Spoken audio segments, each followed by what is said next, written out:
Hello everyone. Today we talk about how to fix the app of Snapchat. We will go to settings, then we click on apps.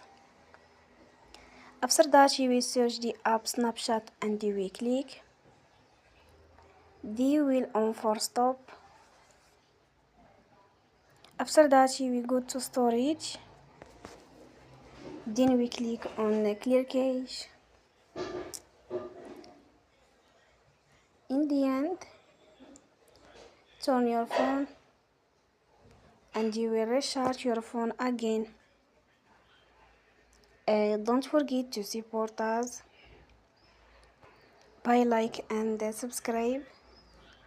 See you next time and thank you for watching.